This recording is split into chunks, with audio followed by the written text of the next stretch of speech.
Hello, my amazing Jonah Tunes family. Welcome back to Jonah Tunes Studio, where every story takes you on an unforgettable journey. If you're new here, you've just discovered the home of thrilling and captivating tales, and I promise you're in for a treat. To my returning subscribers, you're the reason I keep bringing these stories to life, and I can't thank you enough for your unwavering support. Today's story is one of twists, turns, and chilling consequences. Imagine finding a wallet on the street. What would you do? Would you keep it or return it? Well, this is the story of how a simple act of keeping something I found changed my life forever in ways I could never have imagined. Trust me, this is one you don't want to miss. Let's dive right in.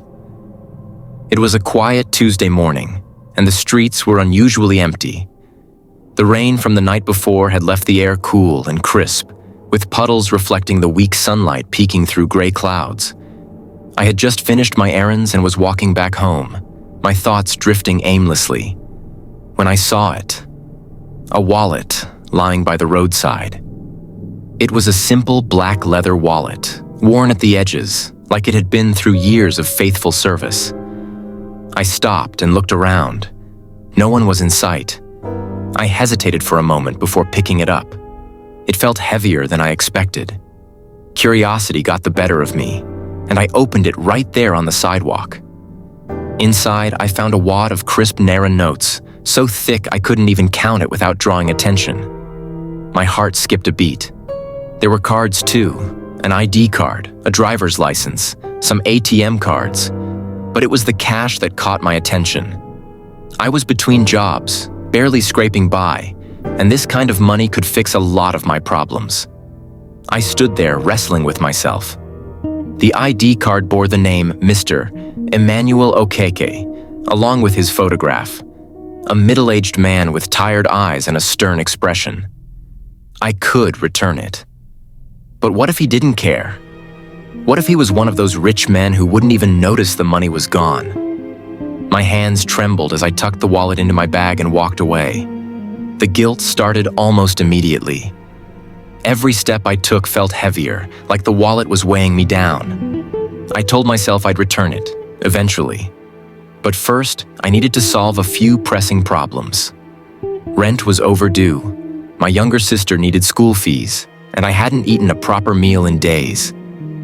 When I got home, I locked the door, drew the curtains, and emptied the wallet onto my bed. My heart raced as I counted the money. 150,000 Naira. More money than I'd seen in months. I tucked the ID card and other items into a drawer, telling myself I'd return them once I had used the cash. The first few days were bliss. I paid off my rent, stocked up on groceries, and even bought my sister a new school bag. For the first time in months, I could breathe easy. But then, strange things began to happen. It started small, a knock at the door late at night with no one there when I opened it. A feeling of being watched whenever I stepped outside. I brushed it off as paranoia, but it got worse. One night, I woke up to find the wallet sitting on my bedside table, even though I was sure I had locked it away. The cash was gone, replaced by old, faded notes that looked like they belonged in a museum. I was terrified. I told myself it was just a bad dream, but the incidents kept escalating.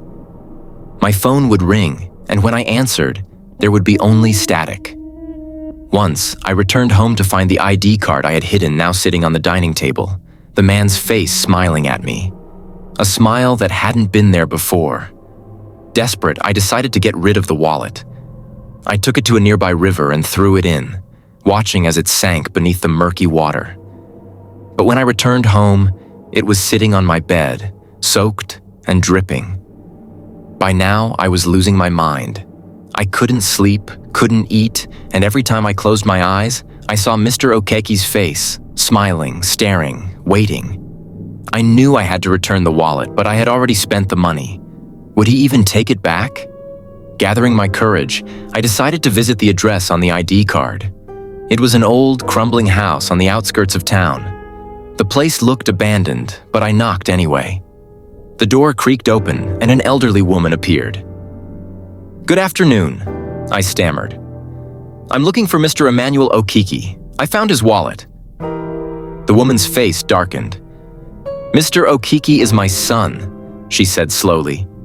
But he passed away 5 years ago. I stumbled back, my heart pounding. That's impossible. I found his wallet just last week. The woman's eyes filled with tears. He was robbed and killed on his way home from work. They never found the money he was carrying. I felt the ground shift beneath me. I apologized profusely, leaving the wallet with her before fleeing the house. But the nightmare didn't end there. That night, I woke to find Mr. Okiki standing at the foot of my bed, his face pale and hollow. "You took what wasn't yours," he said in a voice that echoed like thunder. "Now you must pay the price." I screamed, but no sound came out. The room spun and everything went black. When I woke up, I was lying in a hospital bed.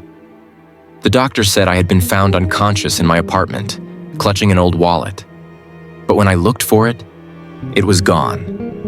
Since then, my life has never been the same. Strange things keep happening. Whispers in the dark, shadows that move when they shouldn't. I've tried to move on, but it feels like Mr. Okeki's spirit still lingers, waiting for me to make amends for my selfishness. And that's how one decision, keeping something I found, turned my world upside down. Now here's my question for you, Jonah Toon's family. What would you have done in my shoes? Would you have kept the wallet or returned it immediately? Let me know in the comments below. I can't wait to hear your thoughts. If you love this story and want to hear more like it, don't forget to hit the like button, share this video, and subscribe to Jonah Toon Studio if you haven't already.